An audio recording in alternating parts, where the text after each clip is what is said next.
South ఇండియాలోనే అతి తక్కువ ధరలకే రత్నాలందించే ఏకైక సంస్థ 6JVR. హలో నమస్తే, welcome to reality check. Andhra Pradesh ఎన్నికల ఫలితాలు రేపు రాబోతున్నాయి. ప్రపంచవ్యాప్తంగా ఉన్న తెలుగు వాళ్లకు, రెండు తెలుగు రాష్ట్రాల వాళ్ళకు కూడా అత్యంత ఆసక్తిని కలిగించే ఫలితాలు రేపు ఉండబోతున్నాయి. ఫలితాలు ఎలా ఉంటాయి, ఏంటి అనేది అంశాలతో పాటు ఏ అంశాలు ప్రభావితమై ప్రజలు ఓట్లు చేసుంటారు అనే అంశాలపై మనతో మాట్లాడడానికి అమరావతి జేఏసీ నేత పోతుల బాలకోటయ్య గారు మనతో పాటు లైవ్లో జాయిన్ అవుతున్నారు. సార్ నమస్తే, వెల్కమ్ టు ఇహా. నమస్తే నరసింహరావు గారు. ఏంటి ఎట్లున్నాయి ఫలితాలు? బాగా వేడివేడిగా ఉంది ఆంధ్రప్రదేశ్ అంతా. నరసింహరావు గారు ధన్యవాదాలు. సార్ మీకు ఏహా టీవీ వీక్షకులకి కొట్టే తెచ్చి అంతేనా? సమయం ఆసన్నమైంది. రాముడికి సీత ఏమవుతుందంటే దశరథుడు జనకుడు అవసరం లేదు. దశరథుడికి ముగ్గురు భార్యలు, రామరావణ సంగ్రహం ఇవన్నీ చెప్పనక్కర్లా. మరో 24 గంటల్లో ఆంధ్రప్రదేశ్లో కొత్త పొద్దు పొడుస్తుంది.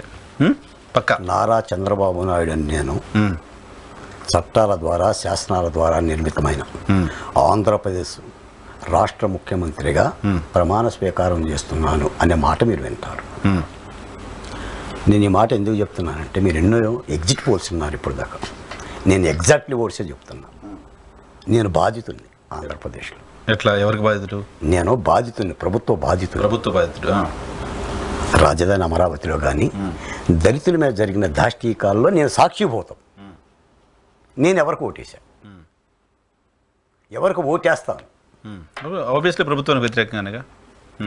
కాబట్టి నేనేమంటానంటే, ఎన్ని ఎగ్జిట్ పోల్స్ పెట్టుకున్నా, లేదా ఆరామస్థాన్ గారు చెప్పినా, ఆరామస్థాన్ పోరామస్థాన్ అని అన్నా, ప్రజలు వాళ్ళ దైనందిన జీవితంలో నుంచే ఓట్లేస్తారు, మార్పును ఆశిస్తారు. ఒక పక్క జగన్మోహన్ రెడ్డి గారు చెప్తున్న సంక్షేమ పథకాలు, ఆయన చెప్పే 9 నవరత్నాలు =2,47,000 కోట్లు.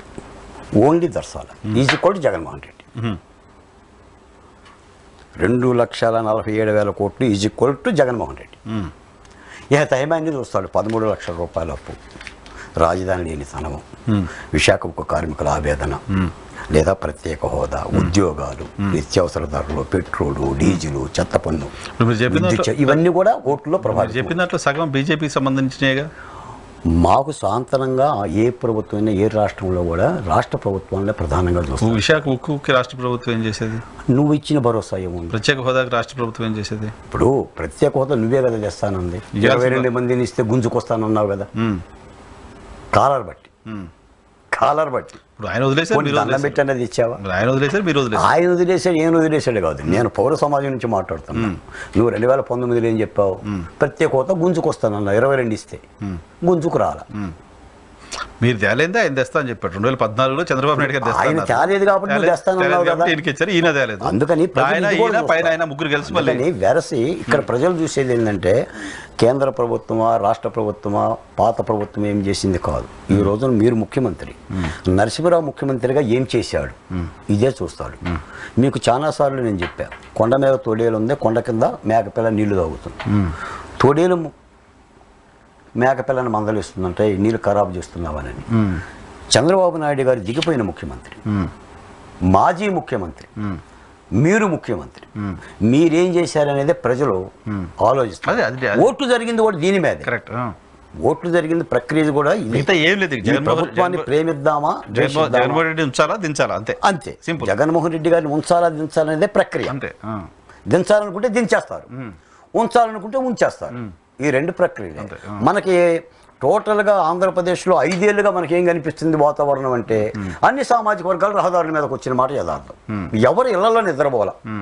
ఒక ఆశా వర్కర్ కానీ, ఒక అంగన్వాడీ టీచర్ కానీ, ఒక భవన నిర్మాణ కార్మికులు కానీ, ఒక ఉద్యోగస్తులు కానీ, లేదా ఒక అమరావతి రైతు కానీ, లేదా విశాఖ ఉక్కు కార్మికులు కానీ, ఎవరైనా సరే ఎవరు కూడా గుండెల మీద చేసుకుని నిద్రపోతున్న సందర్భం అయితే లేదు. మీరు ఆ వేదన నుంచే తీర్పు వస్తుంది అనేది మాలాంటి వాళ్ళ భావన. ఇప్పుడు మీరు దళితులపైన దాడులు, నేను ప్రత్యక్ష సాక్షిని, నేను బాధితులని చెప్తున్నారు. బట్ ఈవెన్ తెలుగుదేశం పార్టీ అంచనా, ఈవెన్ భారతీయ జనతా పార్టీ అంచనా, ఈవెన్ జనసేన అంచనా, దళితుల్లో మెజారిటీ ఓట్లు జగన్మోహన్ రెడ్డికి పోయాయని ఇప్పుడే చూశాను. ఆరామస్థాన్ గారు కూడా అదే విశ్లేషణ చేశాడు. నేను తెలుగుదేశం పార్టీ గెలుస్తుందని చెప్పిన ఏజెన్సీస్ కూడా చెప్తున్నమాట. ఒక మాట ఏంటంటే, నరసింహరావు గారు, ఇది మా మీద మరీ నింద. నరసింహరావు గారు మరీ నింద. ఎస్సీలు ఎస్టీలు మేమేదో బొడ్డు కోసి పలానా పార్టీకి పేరు పెట్టినట్టుగా ఎవరు పెడతారు? నరసింహరావు గారు బొడ్డు కోసి పేరు ఇప్పుడు 2019లో జగన్మోహన్ రెడ్డి గారు బొడ్డు పోసి పేరు పెట్టిండు. మరి 2014లో దళితులు ఎటు ఓట్లు వేశారు, 2099లో ఎటు ఓట్లు వేశారు, 2004లో ఎటు ఓట్లు వేశారు. ఇది మరీ దుర్మార్గం అండి. ఈ రోజున ఎస్సీ ఎస్టీలు అందరూ కూడా జగన్మోహన్ రెడ్డి గారి పక్కనే ఉన్నారు. మాలోళ్ళు అందరూ జగన్మోహన్ రెడ్డి గారి ముద్దు బిడ్డలు, లేదా మేనమామ, లేదా మాదిగోళ్ళందరూ ఆయన పక్షమే. తప్పు అండి. ఈ మాట వైసీపీ మాట్లాడితే ఓకే, తెలుగుదేశం కూడా మాట్లాడుతుంది కదా. తెలుగుదేశం వాళ్ళు అయితే అలా మాట్లాడితే మాత్రం మళ్ళీ మాట్లాడితే నేను విన్నాను. నేను ఏదో చూసా సర్వే, కేకే సర్వే ఏదో సర్వే వచ్చింది, 80% దళితులు వైసీపీ ఓట్లేశారని చెప్పారు అతను.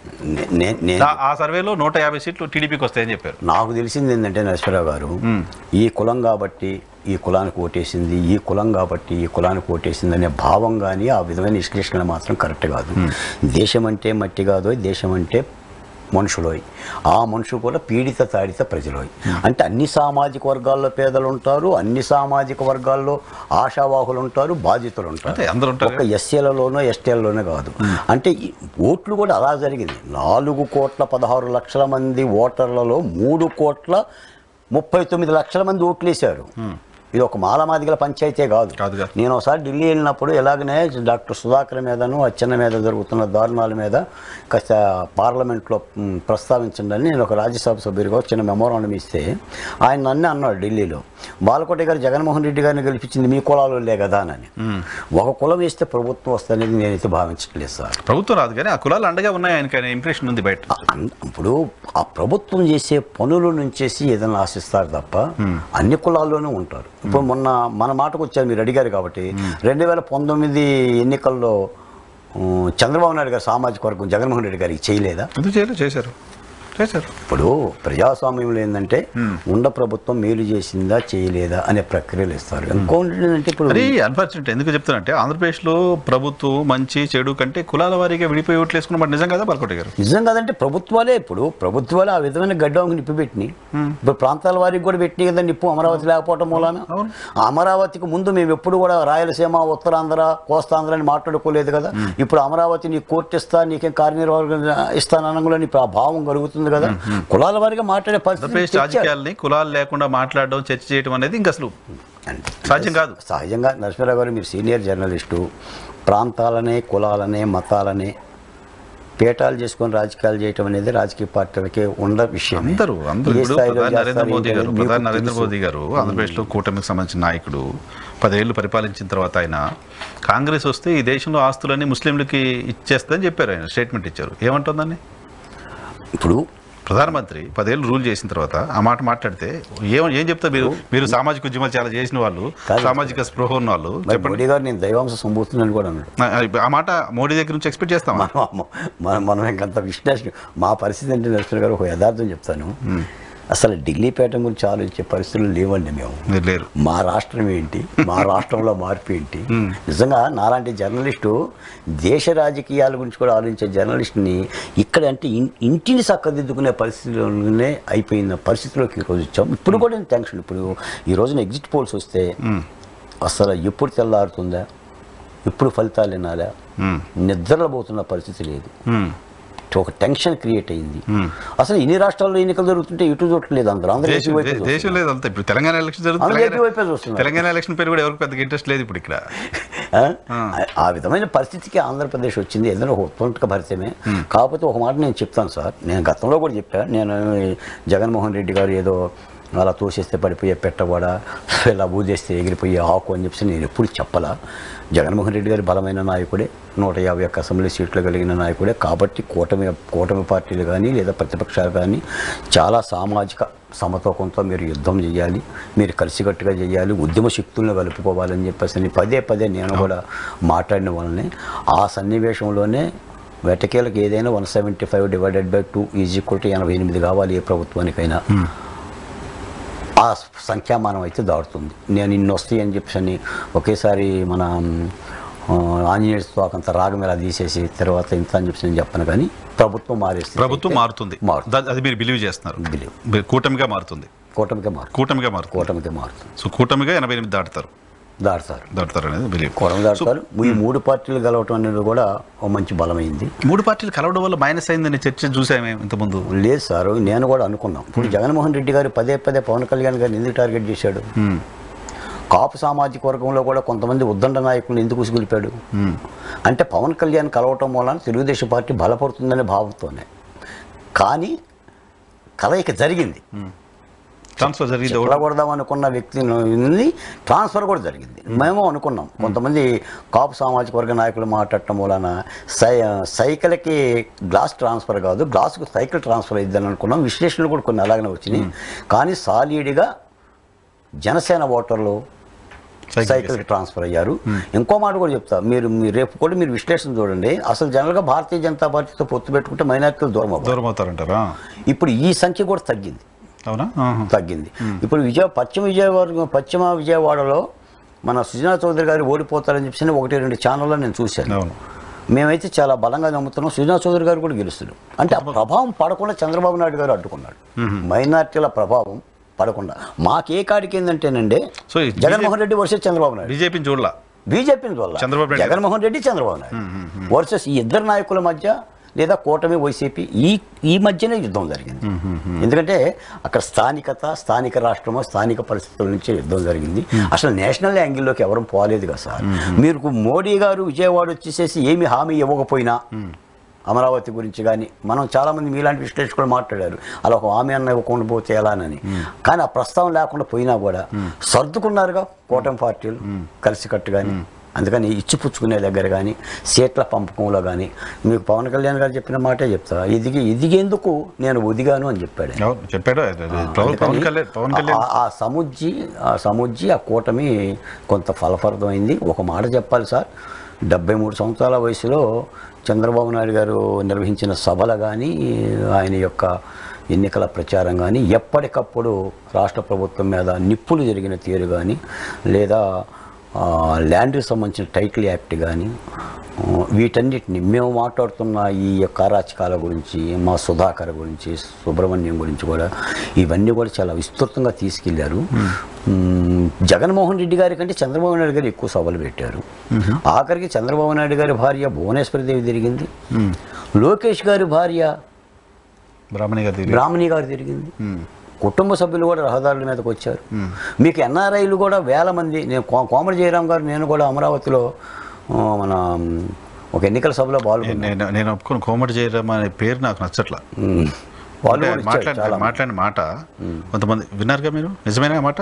కొంతమంది ఎదవులు ఉంటారు వైసీపీ వాళ్ళు డబ్బులు ఇచ్చుకోనండి అని మాట్లాడాడు.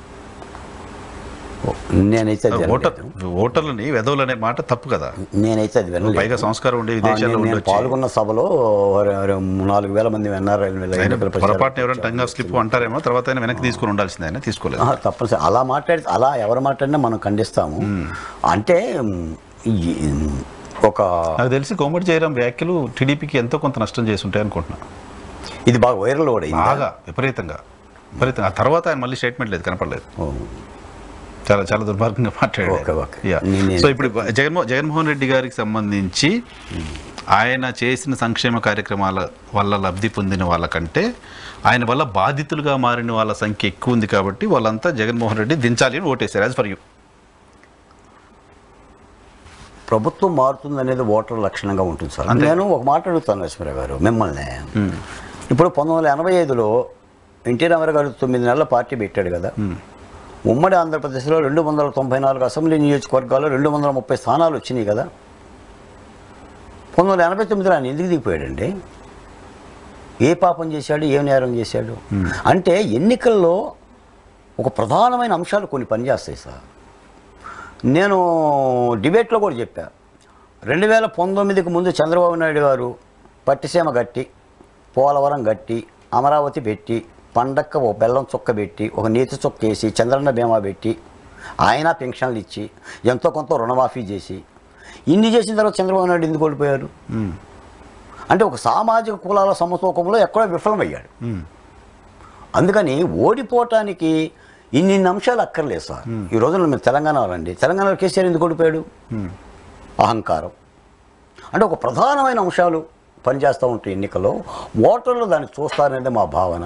పైపచ్చి ఇన్ని కోట్ల మంది వేసే ఓట్లు అంత సాలిడ్గా మనం పథకాలు ఇచ్చాం కాబట్టి ఆ పథకాలతో కాకపోతే మీరు ఒక మాట గమనించండి, మీ ఛానల్లో మాట్లాడుతున్నా మీరు విశ్వసిస్తారో లేదో కానీ జగన్మోహన్ రెడ్డి గారు కుర్చీలో కూర్చున్న దగ్గర నుంచి 2024 ఎన్నికలే చేసిండు ఆయన. ఆయన వాలంటీర్ సిస్టమ్ పెట్టుకుంది అందుకే, సచివాలయం కార్యాలయం సిస్టమ్ పెట్టింది అందుకే, తెలుగుదేశం వాళ్ళని అరెస్ట్ చేసింది అందుకే, మన గల్లా జయదేవి లాంటి వాళ్ళని ఎల్లగొట్టింది అందుకే. అంటే తెలుగుదేశం పార్టీకి ఎవరెవరైతే ఆర్థిక మూలాలు ఉన్నాయో ఆ మూలాలను మొత్తాన్ని కూడా చక్కగా ఒక కత్తి తీసుకొని చెక్కుకుంటూ పోయాడు. అమరావతి నాశనం చేసింది కూడా అందుకే. మాగుంట శ్రీనివాసరెడ్డిని, వేమిరెడ్డి ప్రభాకర్ రెడ్డిని ఇచ్చింది కూడా ఆయనే కదా. అందుకని ఇవన్నీ కూడా జరిగినాయి కాబట్టి ఇంత టెన్షన్ వచ్చింది. సాధారణంగా ఏంటంటే ఇప్పుడు మన జగన్మోహన్ రెడ్డి గారి ఆయన పెట్టిన సభలు కానీ, ఆ తీరు కానీ, ఆ సిద్ధం కానీ, ఆ యుద్ధం కానీ, ఆయన యొక్క శైలి కానీ ఏంటంటే జగన్మోహన్ రెడ్డి గారు ఓడిపోతాడా, 151 సీట్లుండి ఓడిపోడు అని ఒక వాతావరణాన్ని అయితే ఆయన తీసుకురాగలిగాడు. అవన్నీ కూడా పని చేయవనుకుంటున్నాను. నేను ఒక మాట చెప్తానండి, ఇప్పుడు రైతుకి వాన వస్తుందో లేదో అనేది వాతావరణ కేంద్రం చెప్పదు, ఆకాశంలో వర్షం గురించి చెప్పు, అర్థమైపోద్ది మనకి, రైతులకు అర్థమైపోద్ది వర్షం పడుతుందా లేదా అంటే. అలాగనే ఆ రాష్ట్రంలో ఉన్న మాకు అర్థమవుతుందండి. మీకు ఎగ్జిట్ పోల్స్ అవసరం లేదు, మాకు ఎగ్జిట్ పోల్స్ అక్కడ ఎగ్జాక్ట్ పోల్స్ టీ దుకాణాల దగ్గర, ఇడ్లీ బాల దగ్గర, సోడా కొట్ల దగ్గర, సినిమా హాల దగ్గర ఉంటారు. నేను జగన్మోహన్ రెడ్డి గారు ఓట్లు అసలు వేయలేదు, ఎవరు లేరు అని నేనైతే అన్నాను. 3 పార్టీలు కలిసి అవసరం అని నేను అన్నాను. 151 సీట్లు వచ్చిన ఒక పెద్ద పార్టీ అది. కాకపోతే దాన్ని ఆయన గౌరవించుకొని కొన్ని నిర్ణయాలను సమీక్షించుకున్నట్టయితే బాగుండేది. న్యాయస్థానాలు చెప్పినప్పుడన్నా కానీ, లేదా మాలాంటి ఉద్యమకారులు చెప్పినప్పుడు కానీ సమీక్షించుకుంటే బాగుండేది. ఆ అమరావతి రైతులు 1600 రోజులు ఉద్యమం చేస్తే కనీసం ఒక మంత్రినో ఒక ఎంపీనో వాళ్ళ బాధ ఏంటో చూడండి అయ్యా, ఒక రిపోర్ట్ తీసుకురండి అయ్యా అని చెప్పేసి ఒక ఆస్వాదన కానీ ఇలాంటివి కూడా ఏమి లేవు.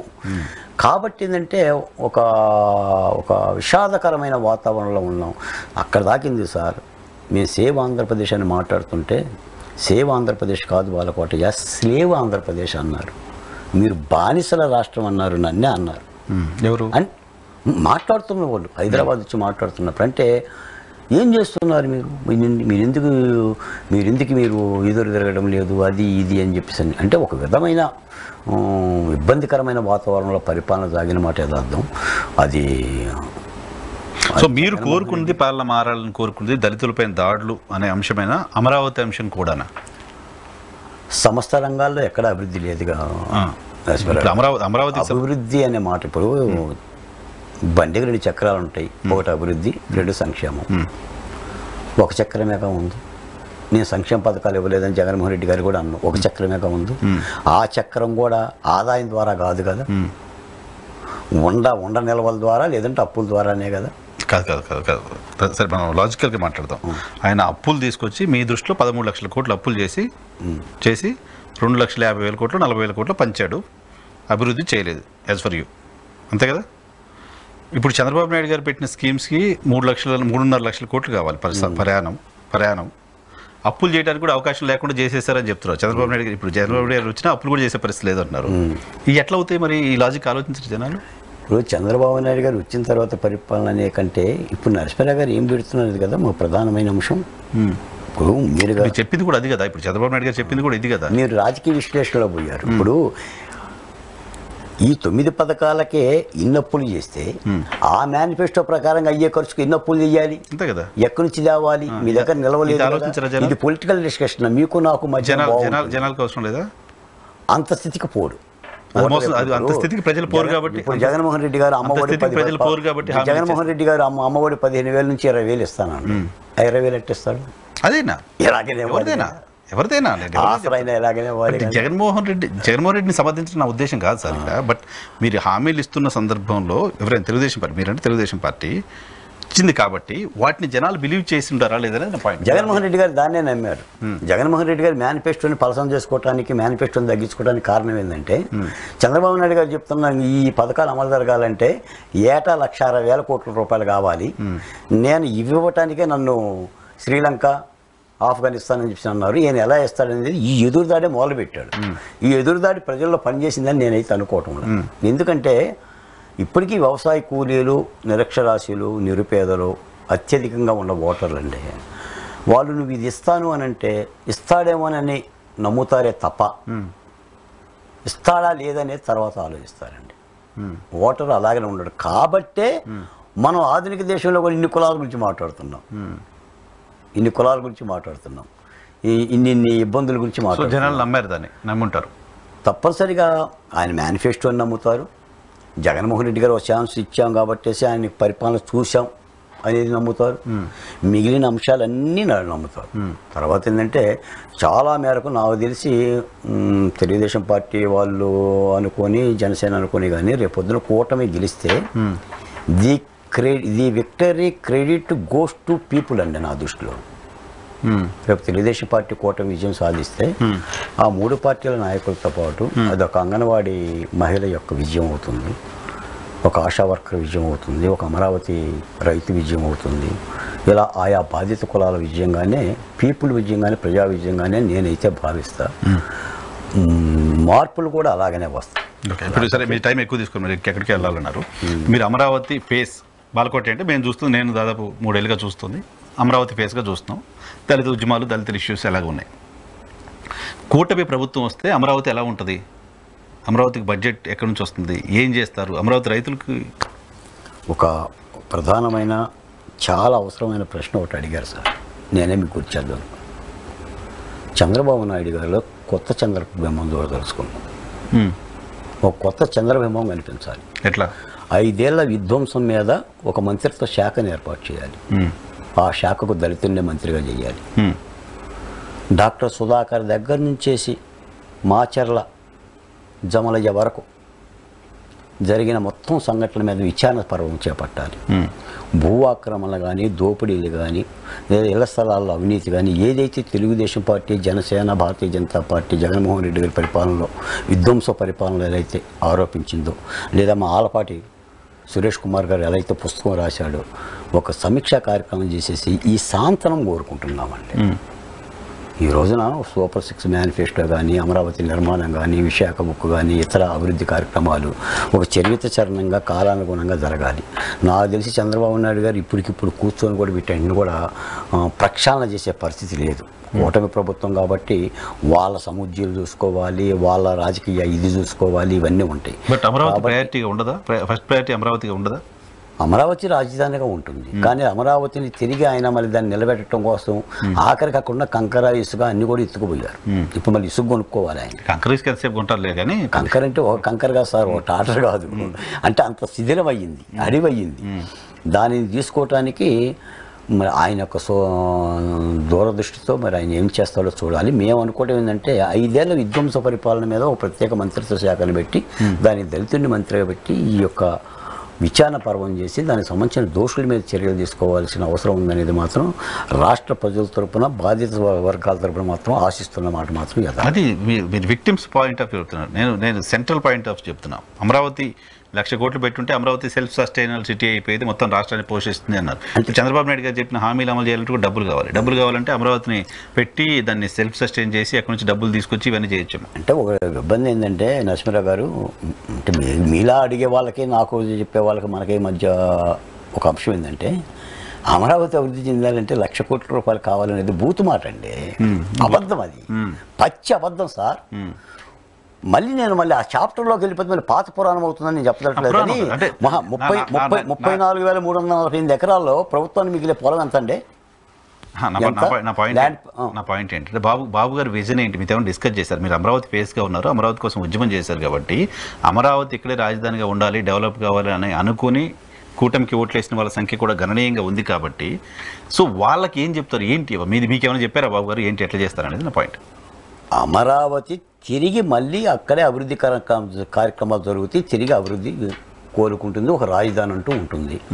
నాకు తెలిసిందంటే మేము కోరుకుంటుంది అంటే మళ్ళీ ఇంకొక ముఖ్యమంత్రి వచ్చేసి 3 పెడతా, 6 పెడతా, 12 పెడతాను అనకుండా చట్టబద్ధ ప్రక్రియలో కానీ, రాష్ట్రపతి ఆదేశాల్లో కానీ చట్టబద్ధమైన లాక్ చేయాలి, కంచెయ్యాలి దాన్ని గట్టిగా. ఎందుకంటే ఈ విధమైన పద్ధతి చట్ట ప్రకారం ఎక్కడా కూడా ఉండకూడదు.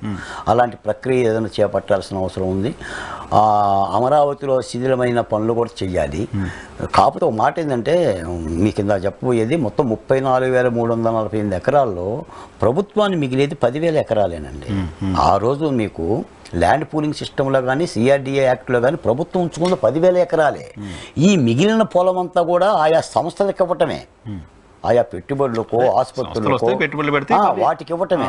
కాకపోతే ఏంటంటే ఇది మొత్తం 34,000 ఎకరాలు మొత్తం కూడా ఇదంతా కూడా బెనామీ పొలాలు, ఇవన్నీ చంద్రబాబు నాయుడు గారికి సంబంధించిన ఆస్తులు, లేదా వాళ్ళ కుట్రదారులనే ఒక భంగ్యంతో 1,00,000 కోట్లు కావాలి అమరావతి నిర్మాణం చేయాలంటే ఎవరు ట్యాక్సీలు కట్టిస్తే అమరావతి కట్టుకుంటారని ఒక ప్రచారం చేశారే తప్ప కేవలం 3 నెలల కాన్సెప్ట్ కోసం. అది అసలు అందులో నిజమేం లేదు. అసలు అమరావతి అన్నం పెడుతుందండి. అమరావతి ఒక అక్షయ పాత్ర. సార్ నరసింహరావు గారు నేను అడుగుతాను, మీరు ఏదైనా పెట్టాలంటే ఏం కావాలి? మీకు భూమి కావాలి. ఆ భూమి అమరావతిలో ఉంది, అమరావతిలో ఉందండి. అదే అన్నం పెడుతుంది. అసలు ల్యాండ్ పూలింగ్ ఇక కాన్సెప్ట్ అది. ఆ రోజున రాష్ట్ర ప్రభుత్వానికి అమరావతి నిర్మాణం చేయడానికి డబ్బులు లేవు కాబట్టి, కేంద్ర ప్రభుత్వం ఇస్తుందో లేదో తెలియదు కాబట్టి ఈ ల్యాండ్ పూలింగ్ సిస్టంలో వెళ్ళారు.